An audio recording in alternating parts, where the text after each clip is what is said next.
Hello, my colleagues. Welcome to our discussion today about change management. Change management is extremely important because businesses go through change all the time. Today, I will be presenting to you what I have coined as the careful change model. It's a model that focuses on the most important parts of any change.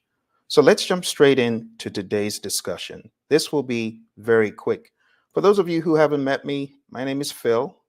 I'm a project management, leadership coach, and trainer. I have been in the world of business and project management for over 2 decades.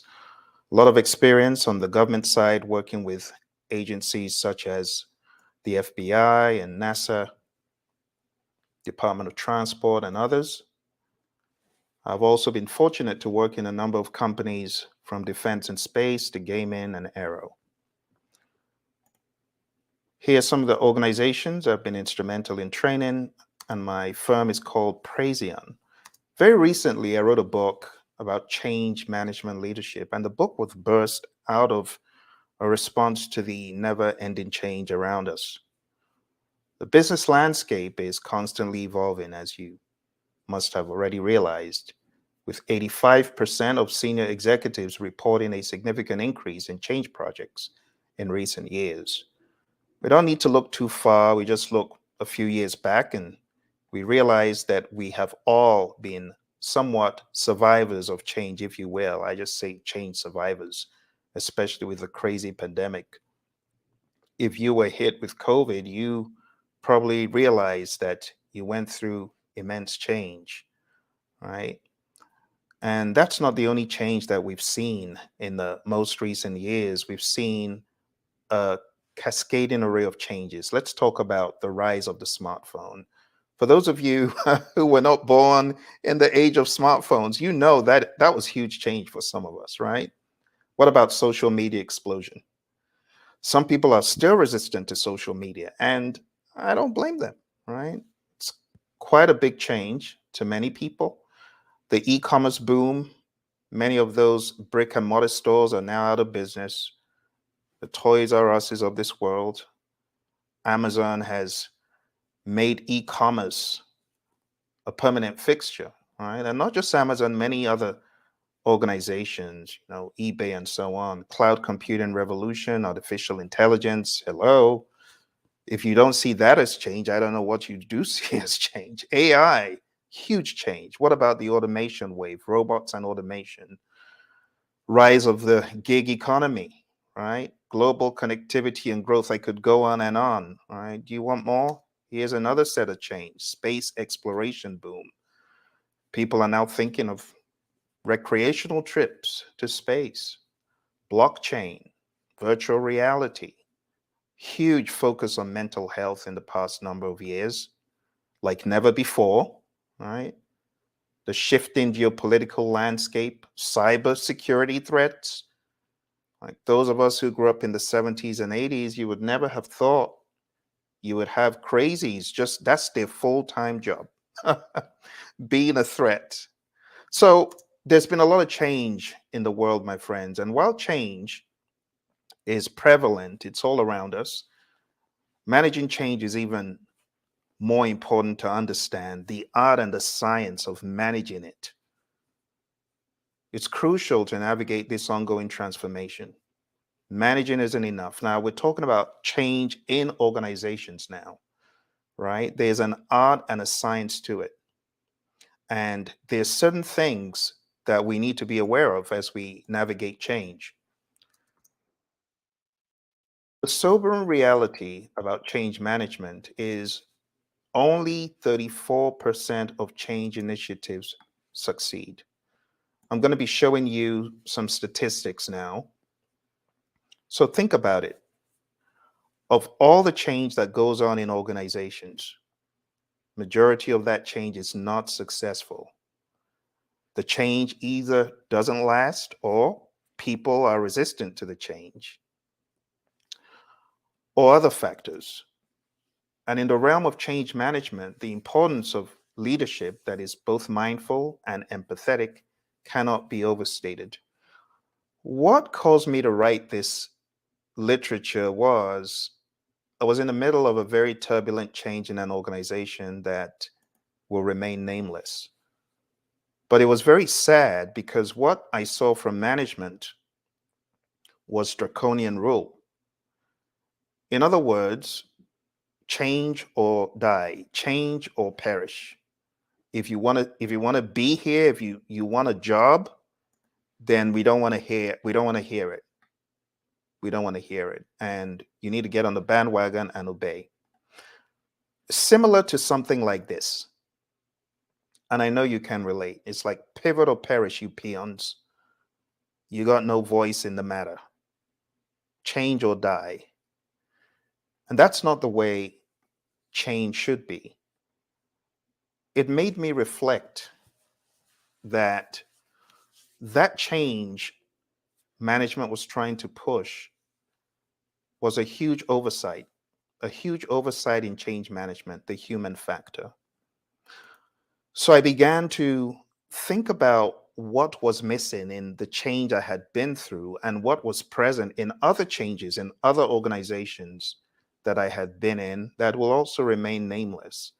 But they are the case studies for my writing this book.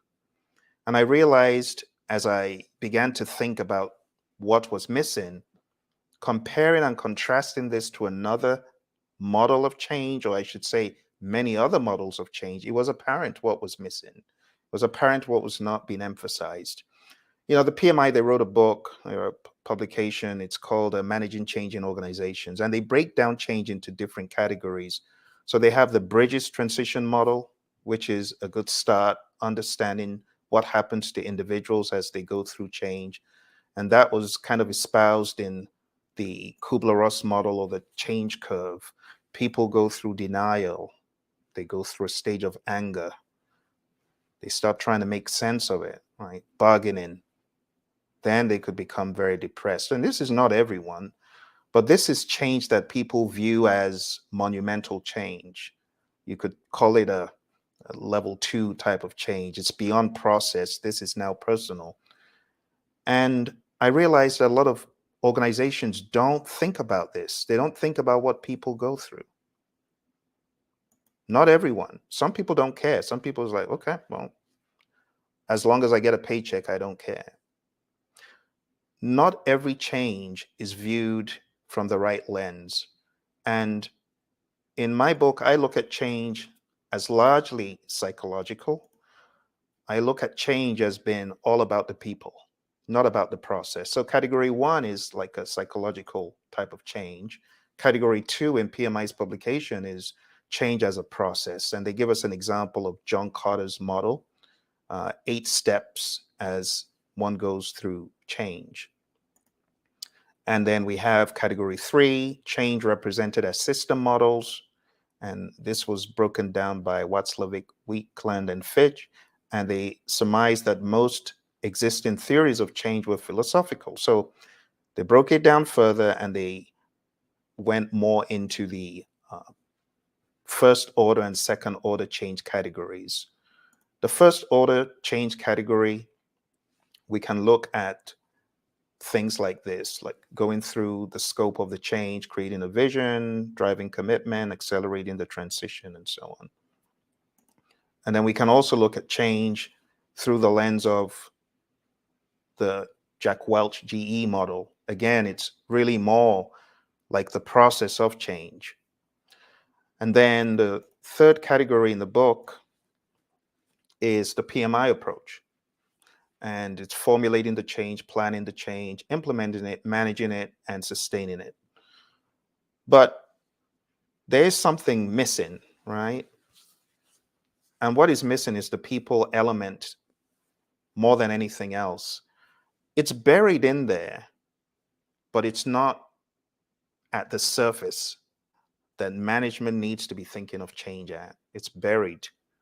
So what I seek to do is elevate the importance of the people piece, the humans going through the change.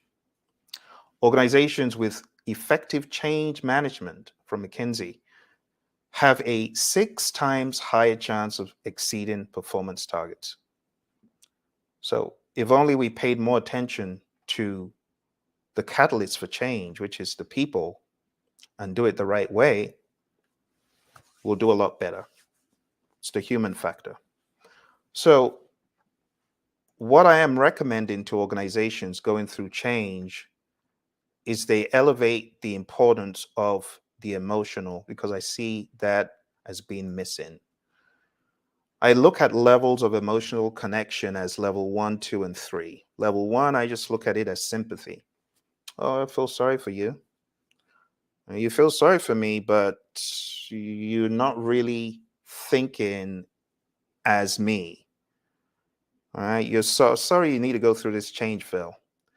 But put yourself in my shoes. Did you do that? No. Level 2 is when you begin to do that. Level 2 is empathy. When you share feelings, you take a step further by putting yourself in the person's shoes, trying to understand their emotions. Level 3 is, in my mind, the big one that management needs to start at, and that is compassion. It's understanding, it's sharing, but beyond that, it's action. Not just saying, okay, I've heard you, I feel sorry for you. Oh, I can imagine what it will be like. Okay, now what are you going to do about it? Take action.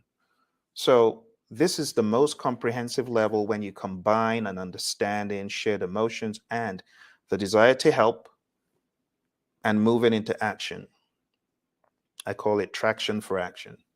Compassion often motivates you to take action, such as offering support and finding solutions. So, one of the things that I have found in change in organizations is there's no sense making sessions. And those are extremely important to have, because when you have these sense making sessions, that's where your empathy comes through, and that's where you're able to demonstrate compassion. Okay.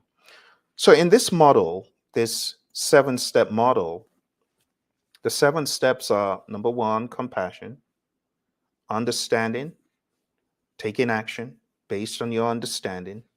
So, as opposed to shoving a vision down people's throat,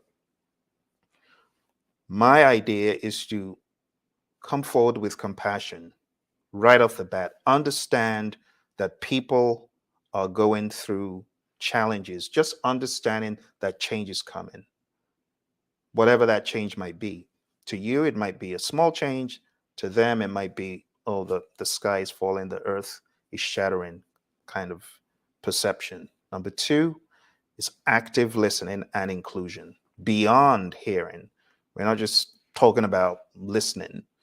Like a manager says, okay, listen to me and just be quiet. Now you've said your concern, now be quiet. No, that's not how it should be. But unfortunately, a lot of managements, they're so eager to get done and wrap up the change, they don't want to hear anything. It's all about schedule, schedule. We got 3 weeks, we got 2 weeks, so shut up. No, that's not a good perception.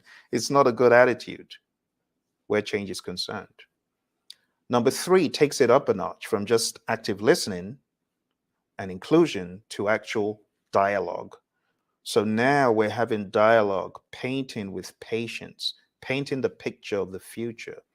A lot of times, management, I know they're visionary, but oftentimes they come like Moses with the scrolls, and they are not really listening to what people have to say. It's like, get on the bandwagon and do it.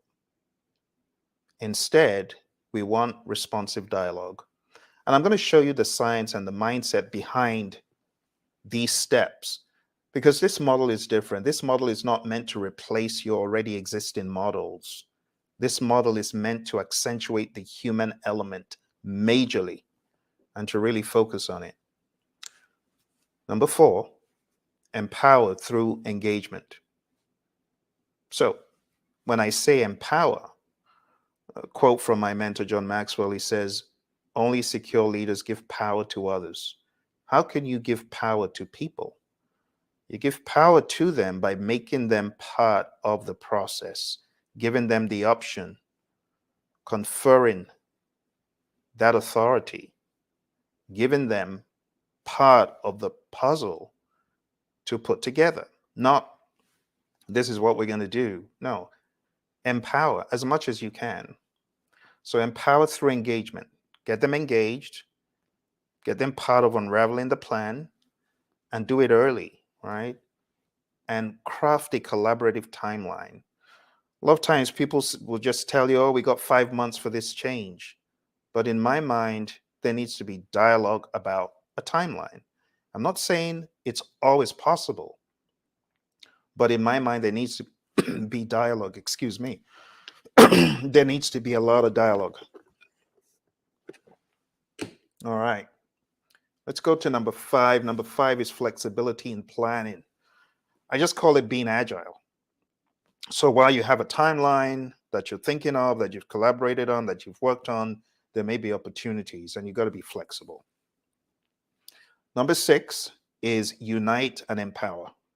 So join forces, high level management, join forces with mid-level management, join forces with lower level management, and just look at this as a servant leadership thing. Look at it as a circle without one single person being pointed at in the middle, but understanding this is collaborative. So unite and empower. And you're empowering people in their own respective silos and departments to champion the change, not as a command, but as an empowerment, right? Truly valuing people and seeing the value in all those individuals that you want to change, right?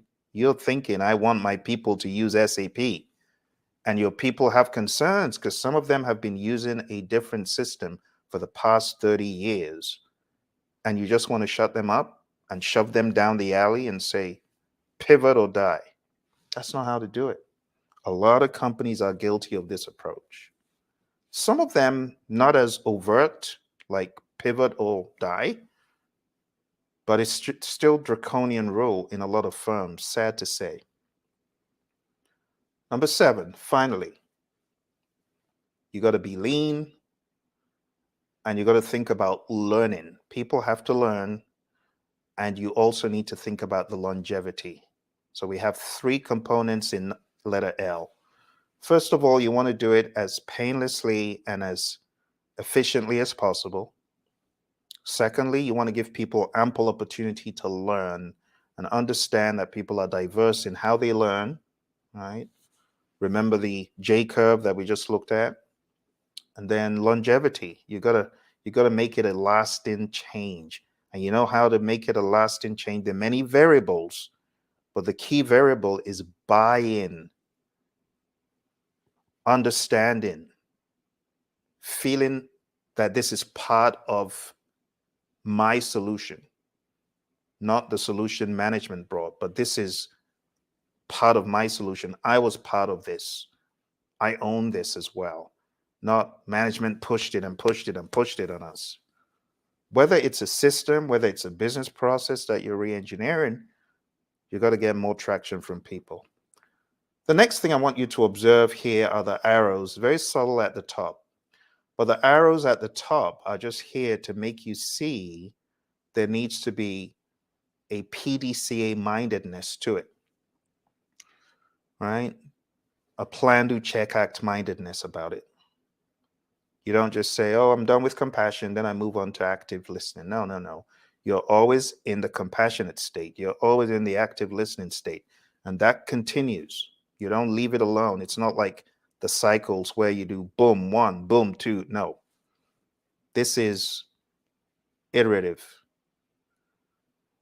And it is also in some way incremental because you're always adding more and more and more to it. So that is the general idea behind this model. But let me also share with you a few other statistics behind the model. Leaders who demonstrate empathy see a 21% increase in team performance. And that's why in the beginning I said, it's not enough to have sympathy. You got to up the ante to empathy, right? And then you got to demonstrate the empathy, right? You got to be compassionate. And employees who feel supported are more likely to embrace change. The next one, A for active listening and inclusion, beyond hearing. Actively listening employees are 4 times more likely to feel valued, says Forbes from a recent survey. Inclusive listening fosters trust, not pushing the agenda and saying, now listen up, people. No, including them, right? And it ensures everyone's voice is heard. Now, when it comes to dialogue, organizations with open communication are 4.7 times more likely to outperform competitors. You want to do good in your organization, you want your change to go the extra mile, you got to be open in your communication. It's sad when management hides the agenda and then they come out like Moses with the scrolls and pushing things on people. That's not the way to do it. So two-way communication, dialogue, it helps address concerns and it builds buy-in. Number 4, empowered through engagement, crafting a collaborative timeline. Employees involved in decision making are 3 times more likely to be highly engaged, says Reich, 2023. The understanding here is that collaboration fosters ownership and commitment to the change.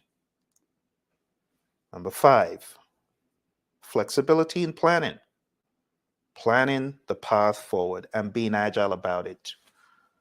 So from the PMI, they obviously smell the coffee, which is why they bought Discipline Agile. We now have the ACP and a suite of other certifications because it's obvious that Agile is the way forward. But Agile projects are twice more likely to succeed than traditional ones. This is from PMI. This is, oh, the irony. This is from PMI. Adapting to unforeseen challenges increases the success rate of change initiatives. Number 6, unite and empower. Strong leadership support increases the chance of successful change.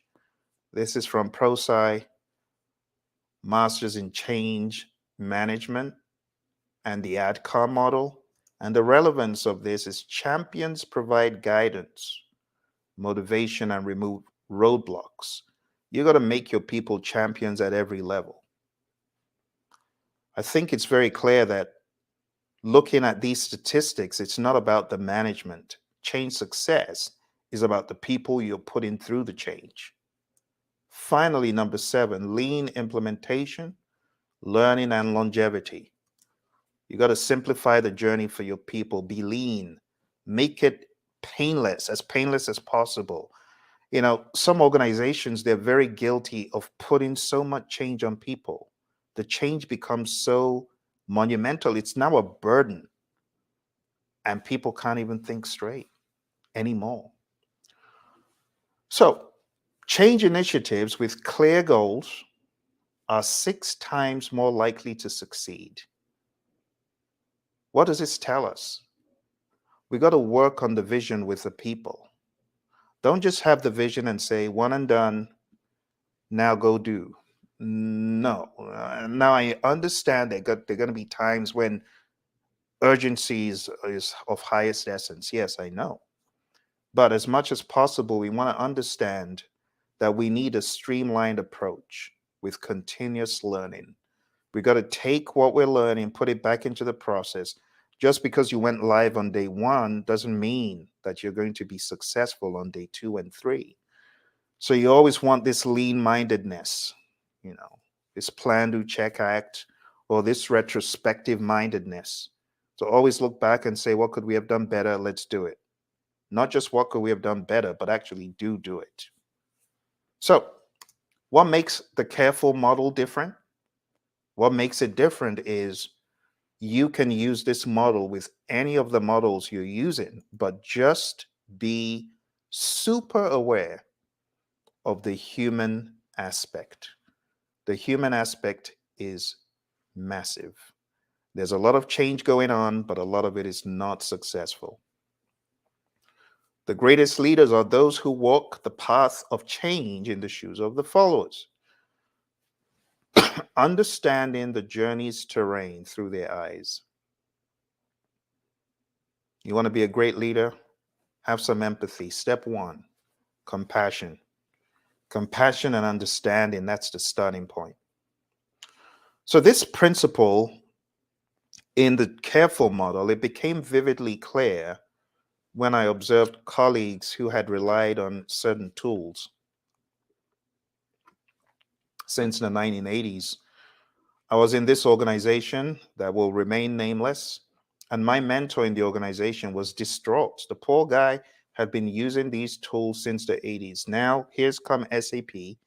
Think about the dynamic. You feel I'm no longer useful. All my skills and all my dexterity on that system, and it was a blue screen, like those old.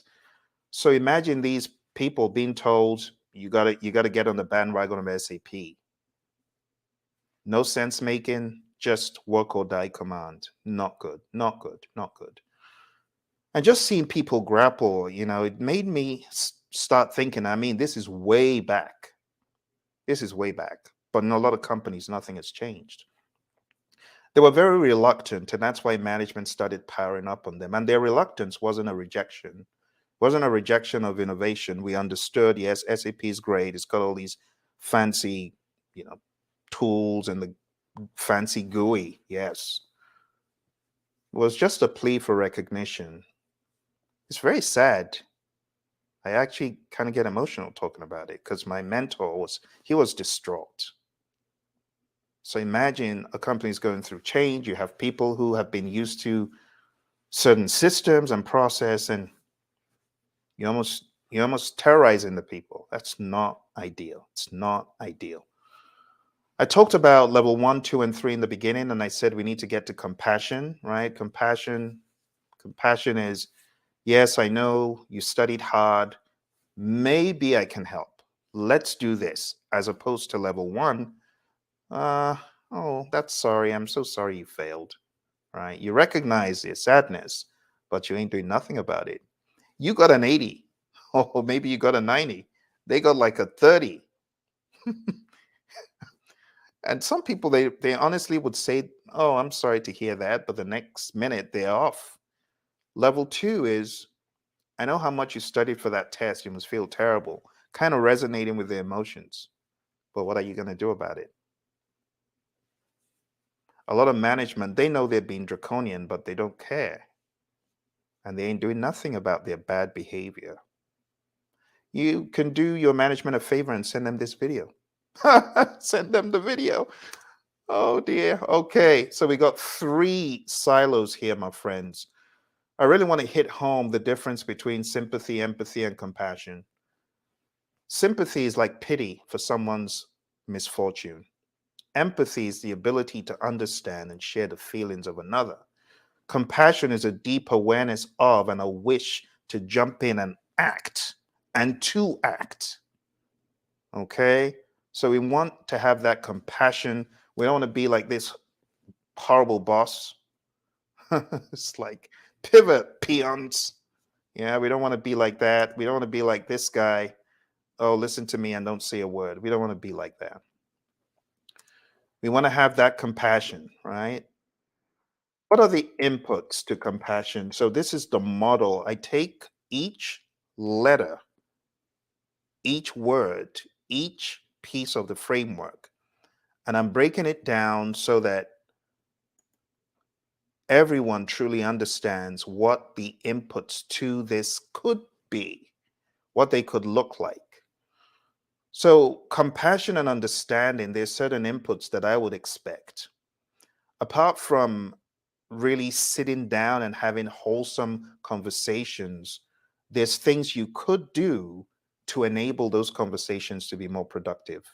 So, the inputs are as follows. We have employee feedback on current systems. A lot of management are ignorant about what their people are thinking, and that's no good. You also want to be aware of turnover rates and exit interview data, suggesting a need for improved systems, for example. And then you could have results from an organizational culture survey, which may indicate a readiness for change. And there are many more inputs that you could bring to the table that will help you when it comes to being compassionate, because compassionate needs enablement. Okay. If you don't know, then you ain't going to do, you ain't going to say. But if you do know, then you're empowered as management. The tools and techniques for compassion and understanding. Big one of my favorites is empathy mapping sessions. Empathy mapping sessions, this is where you work with cross-functional teams to map out what different stakeholders are saying, what people are feeling and thinking. And you're doing this in relation to the current system, if there is a system change, and the upcoming change. So you really want to get into the heart of what people are thinking. Let's divert for a quick second. I want to go a little bit deeper into this because empathy mapping is lacking a lot of change I see in firms. You got to do empathy mapping intentionally. And you got to look at it as a team process that helps you identify the thoughts and the feelings of a particular group. It could be the entire organization, it could be a subpopulace in the organization, but you do it by looking at the issue through the employee's eyes, right? You don't want it to be like just do as I say. No, no. You actually want to get into the mind, okay? So the variables that you want to track in an empathy mapping session are what the people say, what they're thinking, what they're feeling, and doing. I used this example because what prompted the book was an SAP tyrannical push. And for example, the stakeholder could say, our current system is slow and not user friendly. I hope the new system will make month end closing easier. What are they thinking? Will I be able to learn the new SAP system quickly? What if my job becomes redundant with the new automation? This was a genuine concern of a lot of my colleagues in that firm. What are they feeling? Anxious, anxiety about the change. You know, I often talk to my sister who is in this area of diversity and inclusion, and there's this misnomer that diversity is all about race, orientation, religion, and that's part of it, but that's not all of it. A lot of it has to do with diversity of thinking, neurodiversity, diversity in perceiving the world around you. Not everyone is bulletproof to change. Some people, they don't care. They're so resilient, but other people are very fragile. So as leadership, we need to be thinking what our people are thinking or concerned about. That's why this is an empathy map. Empathy is feeling what other people are. And the empathy map helps you become more aware of their feelings. Some people are anxious. Some people excited about the potential for less manual work, but not everyone is like that. My mentor, he was so concerned. He thought, that's it. They're getting rid of me. They're edging me out. Even though that wasn't why. I mean, he's not the only person who used that antiquated system, if you get what I mean. And shares concerns with colleagues, starts reading about SAP to prepare for the change. So it helps you identify the thoughts and feelings of a particular group. Could be customers, but this case, we're looking more at employees. This could also be used in design thinking. If you're doing this in design thinking, yes, you would really be thinking about your customers more. But if you're doing this with a change in the organization lens, in this case, your customers are actually the people in the firm, it's the stakeholders. Okay, I like this one from Mind Tools. It's a very clear idea of how this could be.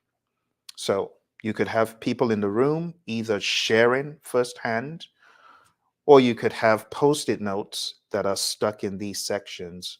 Who are we empathizing with? What do they need to do? What do they see? What do they say? What do they do? What do they hear? And what do they think and feel? There's one thing that people will never forget, and that is how you make them feel. They may forget about everything else, but if the change makes them feel uncomfortable and not valued, they will never forget that. But I haven't forgotten it. This is going on. I don't want to give you the timeline because you'll know the company. But this is going on several decades, you know. But I won't forget the feeling because I empathize with my mentor. I felt so bad for him. And this is a guy who taught me, he sat me down and taught me all I needed to know about that system. So I was really feeling his pain, really feeling his pain.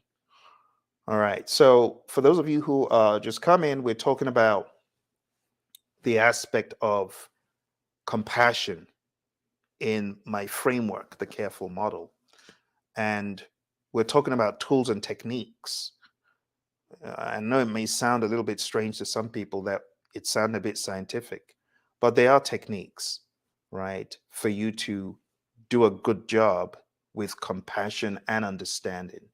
You got to get down to the bottom of what people are thinking and feeling and saying. And people need to know it's a safe space.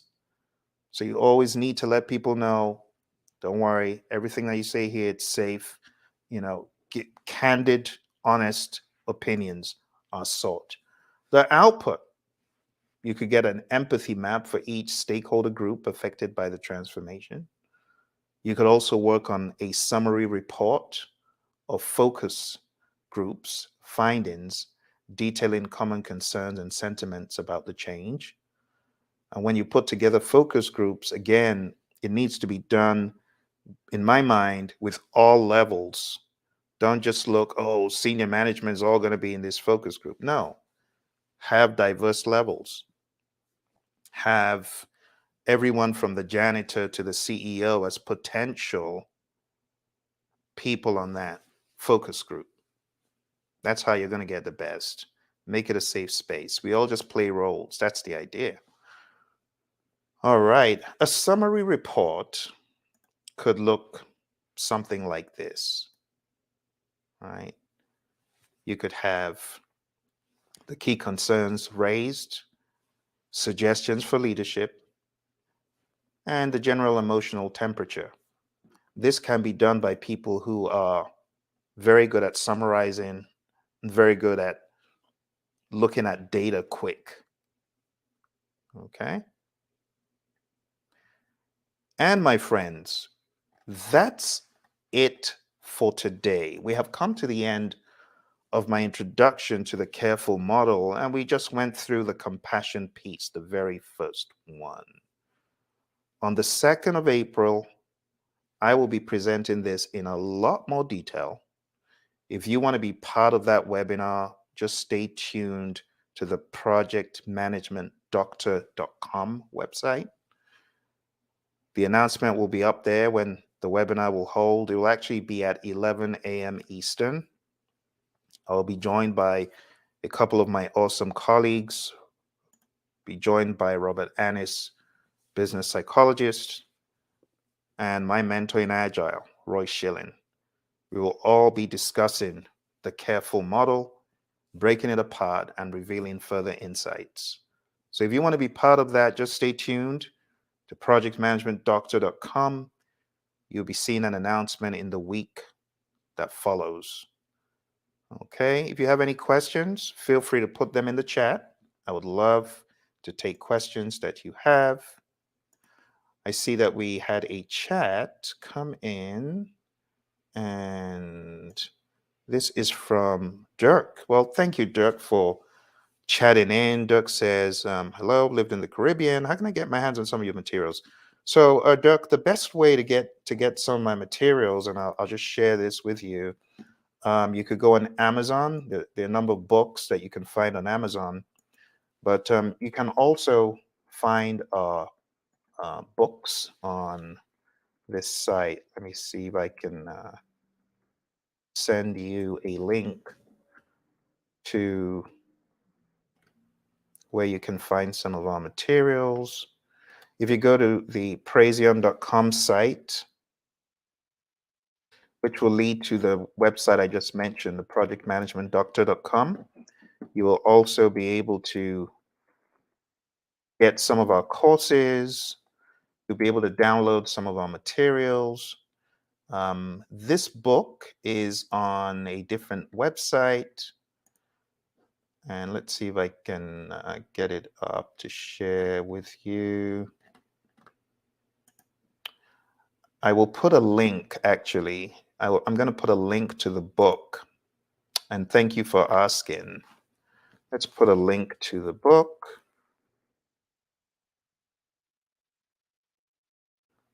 I was just so concerned with sharing this because I talk to a lot of individuals in organizations on the regular, and many of my mentees going through change. I hear these recurring tales about what they're going through. So I'm hoping that this gives some sort of comfort to those going through crazy change at the moment. So that's the book. Let's go ahead and let me share it. If I can get that open. Okay. So that's the book. It's called Change Management Leadership. And the book also comes with 16 templates of tools that could possibly be used by those going through change, especially those finding it hard. So, Dirk, thank you for the question. I hope that gives you some clarity on how to get our materials. But if you go to the praiseon.com site, you'll be able to get a whole lot more of our materials there. Okay. Well, thank you very much, everyone. For those of you going through change, be tenacious, be dogged, be rugged, speak up. Don't be silent. Okay. I know people are scared, but if your conviction is moving you to say something, not in a bad way. You see, we don't want to be like what my buddy, we call him Dr. Rick Brinkman. What we call him is the conscious communicator, because he talks about conscious communication and being a loose cannon, being a grenade. You don't want to be a grenade that Dr. Rick's talking about, because a grenade just destroys everything in its environs. We don't want to do that. We want to have a more controlled response to sharing our concerns. So don't be a grenade. You got to be a conscious communicator, which is being aware of your emotions. So if you're going through change that's difficult and you want to share your perspectives with management, yelling doesn't do any good. Tearing people down doesn't do any good. Try your best to deliver it in a measured, sensible way, especially in the business place. Being a grenade, it doesn't help. Okay. Well, thank you all very much. Thank you, Dirk. I appreciate you joining. And thanks everyone else who joined on the different platforms. Those of you on YouTube and Facebook and Twitter, thank you all very much. I look forward to speaking to you again very soon. You take care, and bye for now.